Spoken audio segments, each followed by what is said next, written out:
Hello दोस्तों।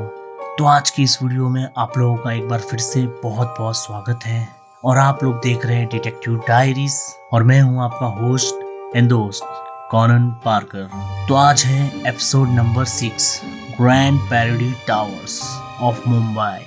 Grand Paradi Towers में total 3 tower हैं। इन तीनों टावर्स में 28 फ्लोर्स अवेलेबल हैं और इन तीनों टावर्स का कलर पिस्ता ग्रीन एंड व्हाइट कलर है।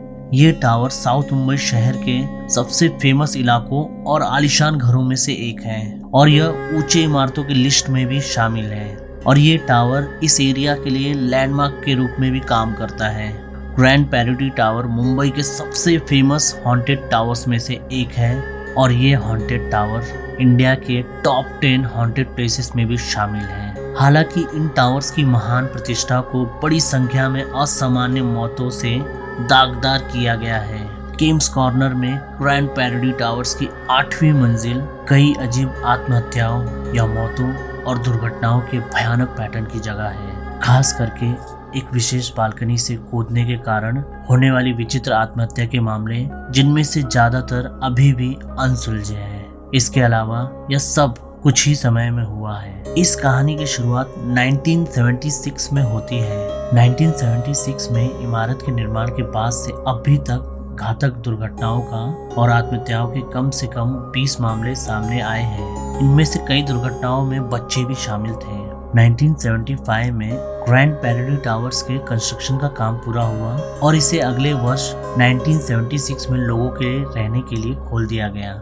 कैंप्स कॉर्नर के 3 टावर के घरों के खिड़की के बाहर शहर के सबसे शानदार दृश्यों में से एक पेश करते हैं। लंबे समय से मुंबई के सबसे प्रतिष्ठित पतों में से एक माना जाता है। यहाँ एक फ्लैट की कीमत 40,000 रुपए स्क्वायर फीट है। इस टावर में रहने वाले सफल गुजराती, मारवाड़ी और सिंधी व्यापारियों, हीरा व्यापारियों और किसी भी अन्य व्यक्ति के कई परिवार जो काफी अच्छी कीमत कमाना जानते हैं, उन्होंने किंग्स कॉर्नर के तीनों टावर में अपने घर ढूंढ लिए थे। ग्रैंड पैराडी टावर्स शहर के शानदार दृश्यों, बीच साइड और हरे पेड़ों से ढके हुए मैदानों के साथ शहर के सबसे शानदार दृश्यों में से एक पेश करता था। ग्रैंड पैराडी में हर एक अपार्टमेंट गहरी संपत्ति और स्थिति का साइन था, लेकिन एक चीज जो इसके सारे आनंद को दबा देती है वो है आत्महत्या। It means suicide. अब यहाँ से शुरू होती है विचित्र सुसाइड की एक ऐसी सीरीज जो रुकने का नाम ही नहीं लेती है। ग्रैंड पैराडी टावर्स में सुसाइड सीरीज की शुरुआत दलाल परिवार से होती है। एक ही परिवार के तीनों पीढ़ियों ने छलांग लगाकर अपनी जान दे दी। 14 जून 1998 को वासुदेव और तारा दलाल ने अपनी 8वीं मंजिल की बालकनी से कूदकर अपनी जीवन लीला समाप्त कर ली। इस बुजुर्ग दंपत्ति ने छलांग क्यों लगाई, इसका कारण जानने में देर नहीं लगी, क्योंकि उन्होंने एक सुसाइड नोट भी छोड़ा था। नोट में यह बताया गया था कि कैसे वे अपने 48 वर्षीय बेटे बालकृष्ण और 45 वर्षीय बहू सोनल द्वारा उन्हें परेशान करने और दुर्व्यवहार करने से तंग आ चुके थे और सुसाइड नोट के आधार पर बेटे बालकृष्ण और बेटी सोनल पर आत्महत्या करने के लिए उकसाने का आरोप लगाया गया। दोनों को सुसाइड नोट के आधार पर उकसाने के आरोप में गिरफ्तार भी किया गया था। 28 मार्च 2005 को सेशन कोर्ट को आखिरकार इस मामले में फैसला सुनाना था। अदालती मामला काफी लंबा खिंच गया था। सितंबर 2004 में इस केस के मुकदमे की शुरुआत हुई थी, लेकिन अंत में 7 साल बाद 2005 में समाधान तक पहुंचा। हालांकि फैसले के दिन ठीक 7 साल बाद 28 मार्च 2005 को आरोपी जो मुकदमे का एक भी दिन नहीं चुके थे, वो फैसले के दिन सेशन कोर्ट में प्रेजेंट नहीं होते और इसी सुबह 6:20 पर हीरा व्यापारी बालकृष्ण दलाल और उनकी पत्नी सोनल दलाल ने दोषी पाए जाने और दोषी ठहराए जाने के डर से उसी टावर की 8वीं मंजिल के अपार्टमेंट की बालकनी से छलांग लगाकर अपनी जान दे देते हैं। वे अकेले नहीं कूदे, क्योंकि उनकी 19 वर्षीय कॉलेज में पढ़ रही बेटी पूजा भी उनके साथ कूद गई थी। तीनों ने एक दूसरे का हाथ पकड़कर अनंत काल में कदम रखा। दलाल परिवार की तीनों पीढ़ियों ने अपनी जिंदगी अपने हाथों से ले ली और थोड़े ही समय में एक ही बालकनी से उन्हें खत्म कर दिया। अपने पिता की तरह दलाल की जेब में भी एक सुसाइड नोट था, जिसमें पुलिस के अनुसार ये लिखा था कि वे भी अपने जीवन से तंग आ चुके हैं। नोट में उसके माता पिता या उनकी मृत्यु का जिक्र नहीं था। मालाबार हिल पुलिस की प्रारंभिक पूछताछ से पता चला कि परिवार अपनी बी विंग बालकनी के किनारे पर खड़ा था, एक दूसरे का हाथ पकड़ा और सुबह करीब 6:20 पर एक साथ छलांग लगा दी। इमारत परिसर की घेराबंदी कर दी गई थी। पड़ोसियों के अनुसार माता पिता की आत्महत्या के बाद दलाल परिवार ने खुद को अलग कर लिया था, जिनमें से कई ने खुद को परिवार से दूर भी कर लिया था। दलाल परिवार का व्यवसाय कथित तौर पर अच्छा नहीं चल रहा था और हालांकि उसने अपना फ्लैट 3 करोड़ रुपए की कीमत पर बेचने की कोशिश की थी, लेकिन खरीदार इससे दूर रहते थे। दलाल ने कथित तौर पर 1,25,000 रुपए का भुगतान नहीं किया था, लेकिन उनके वकील माजिद मेमन ने कहा कि उन्होंने अपनी फीस का भुगतान कर दिया है। जबकि ग्रैंड पैराडी की रहने वाली 25 वर्षीय करिश्मा कड़ाकिया ने शनिवार को 3 बत्ती वाड़केश्वर में अपने प्रेमी की इमारत से 3 टावरों से लगभग 2 किलोमीटर दूर कूदकर जान दे दी। हालांकि यहाँ पर ध्यान देने वाली बात यह है कि करिश्मा कड़ाकिया ने ग्रैंड पैराडी में अपने पारिवारिक अपार्टमेंट की बालकनी से छलांग नहीं लगाई थी, बल्कि उसने नवयुग सागर बिल्डिंग की बालकनी से छलांग लगाई, जहां उसका प्रेमी रहता था। हालांकि इस आत्महत्या ने दलाल परिवार की घटना की यादें ताज़ा कर दी। इसी समय के भीतर ग्रैंड पैराडी टावर्स में आत्महत्या से संबंधित कई अन्य घटनाएं हुई।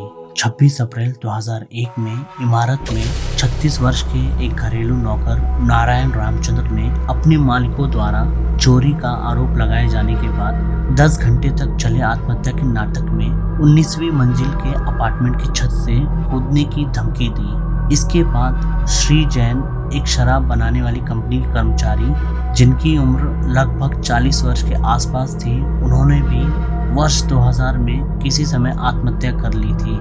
और एक अन्य विवरण में यह भी बताया गया कि जीवन में अपनी स्थिति से नाखुश एक नौकरानी मां ने ग्रैंड पैराडी की फेमस बालकनी से पहले अपने बच्चे को फिर खुद को फेंक दिया और दोनों की मौके पर ही मौत हो गई। मौतों की ये सीरीज ही थी जिसके कारण ग्रैंड पैराडी टावर्स के कई निवासियों को यह विश्वास हो गया कि टावरों पर कुछ नेगेटिव और कुछ एबनॉर्मल चल रहा है। हालांकि 1998 और 2005 के बीच दलाल परिवार की सबसे दुखद लेकिन रहस्यमयी सुसाइड की घटनाएं एक क्रम में ग्रैंड पैराडी टावर्स में हुई, जिसने इन टावर्स को पूरे देश में बदनाम कर दिया।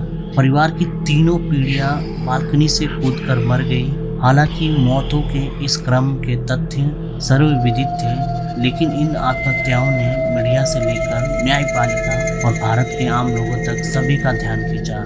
इन घटनाओं से कई लोगों को विश्वास हो गया कि उस स्थान पर कुछ अलौकिक है। पिछले 8-10 वर्षों में इस इमारत में ग्रैंड पैराडी निवासियों द्वारा आत्महत्या करने की घटनाएं सामने आई हैं। पिछले दशक में कम से कम 7 आत्महत्याओं ने निवासियों को सदमे में डाल दिया है। कम से कम 10 निवासियों से हिंदुस्तान टाइम्स ने संपर्क किया, जिन्होंने कड़ाकिया की आत्महत्या या पहले की किसी भी आत्महत्या पर चर्चा करने से इनकार कर दिया। लेकिन निवासियों का स्पष्ट रूप से मानना है कि एक समस्या है। पिछले साल एक ट्रिपल आत्महत्या के बाद grand Paradi cooperative housing society ने counselling and suicide prevention centre से एक काउंसलिंग सेशन की मांग की थी, जिसमें 100 से अधिक निवासियों ने भाग लिया। मार्च 2005 में आत्महत्याओं के बाद हाउसिंग सोसाइटी ने पेशेवर परामर्श की मांग की। Counselling and suicide prevention centre के काउंसलर मार्गे उर्सेकर ने हिंदुस्तान टाइम्स को बताया वे आत्महत्याओं की बढ़ती संख्या को लेकर चिंतित थे। वे एक काउंसलिंग क्लास की स्थापना करने की योजना बना रहे थे, जबकि लगभग 100 निवासियों ने सोसाइटी के आलीशान लॉन में आयोजित इंटरैक्टिव चर्चा में भाग लिया। अब सोचने वाली बात यह है कि ग्रैंड पैराडी टावर के 8वें फ्लोर पर ऐसा क्या है जो लोगों को वो सुसाइड करने पर मजबूर कर देता है। चलिए अब इसके बारे में भी जान लेते हैं। ग्रैंड पैराडी के हॉल में लोगों के प्रकट होने और गायब होने के दृश्य, अस्पष्ट आवाज़ें और निश्चित रूप से पूर्वाभास की व्यापक रूप से रिपोर्ट की गई भावना, विशेष रूप से बी विंग की 8वीं फ्लोर पर। इन टावरों में अभी भी मौजूद बेचैन आत्माओं को शांत करने के लिए प्रार्थना अनुष्ठानों की एक श्रृंखला आयोजित की गई थी। और ऐसा होने के बाद से अलौकिक गतिविधि बंद हो गई है। हालांकि दलाल परिवार के अपार्टमेंट में कोई नहीं गया है और यह अभी भी खाली है। हालांकि यह भी कहा जाता है कि ग्रैंड पैराडी टावर के बी विंग के टावर में लिफ्ट में से 8th फ्लोर का बटन को भी हटा दिया गया है, जिसके कारण कोई भी गलती से 8th फ्लोर पर ना चला जाए। और बहुत सारे पैरानॉर्मल एक्टिविटी करने वाले शोधकर्ताओं ने अपने उपकरणों के साथ इस अपार्टमेंट में गए हैं और यह पता चला कि जब भी उन्होंने 8th फ्लोर पर जांच की तो उन्होंने अपने मीटर में कुछ अजीब रीडिंग देखी। कहीं ना कहीं आज भी उस 8th फ्लोर पर जाने से लोग डरते हैं और उस इलाके के ज़्यादातर अपार्टमेंट आज भी खाली हैं और कोई वहां जाने की हिम्मत नहीं करता।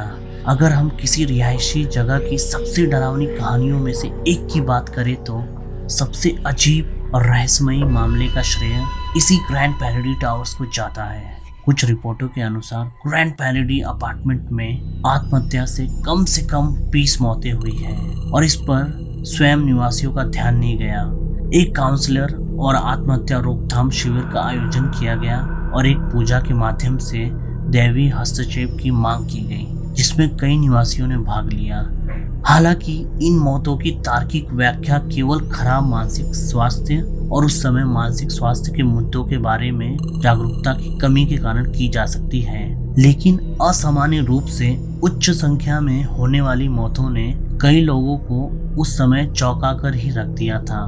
कुछ लोगों ने यह भी सुझाव दिया कि अपार्टमेंट टावरों को कब्रिस्तान के शीर्ष पर बनाया गया था और राजसी टावरों के निर्माण के बाद शवों को अन्यत्र ले जाया गया था। ऐसी कहानियां हैं कि लोगों को रहस्यमयी आवाजें सुनाई देती हैं जो उन्हें आत्महत्या करने के लिए प्रेरित करती हैं। तब से ग्रैंड पैराडी सुसाइड या अप्राकृतिक मौतों की कोई बड़ी रिपोर्ट नहीं आई है, लेकिन आज भी यहाँ पर इन टावरों में सुसाइड का खौफ छाया हुआ है। अब हम ग्रैंड पैराडी टावर्स में सुसाइड के एक्चुअल रीजंस पर नजर डालते हैं। ये आश्चर्य की बात नहीं है कि ज़्यादातर सुसाइड के जो मामले हैं वो फाइनेंशियल कंडीशन की वजह से जिम्मेदार हैं। चाहे वो करिश्मा कड़ाकिया का धनी परिवार हो जिसने कथित तौर पर एक ऐसे लड़के के साथ उसके रिश्ते को अस्वीकार कर दिया था जिसकी फाइनेंशियल कंडीशन ज़्यादा अच्छी नहीं थी, या दलाल परिवार जहां फ्लैट के कीमत को लेकर लंबे समय से विवाद चल रहा था। 3 करोड़ के फ्लैट के चक्कर में परिवार की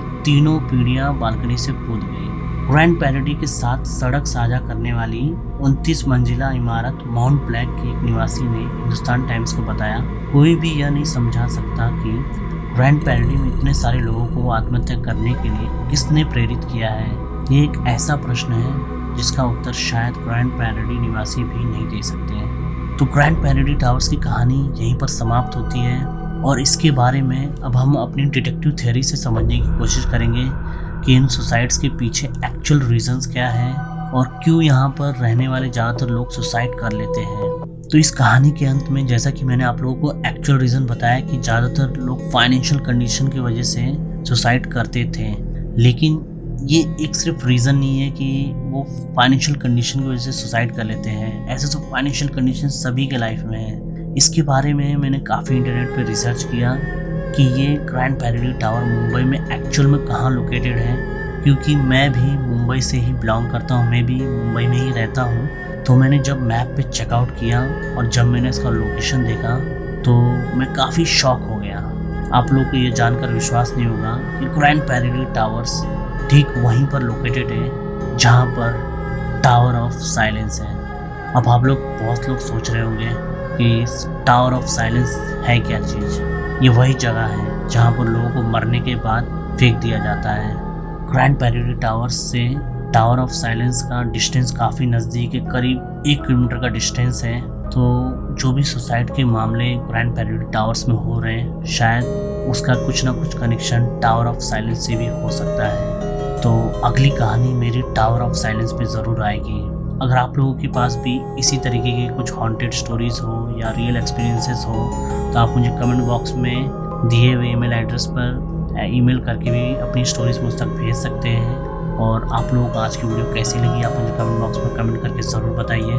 तो चलिए आप लोगों से मैं टावर ऑफ साइलेंस में मिलूँगा। फिलहाल मैं अभी ग्रैंड पेरिड टावर्स में हूँ और मिलते हैं टावर ऑफ साइलेंस में।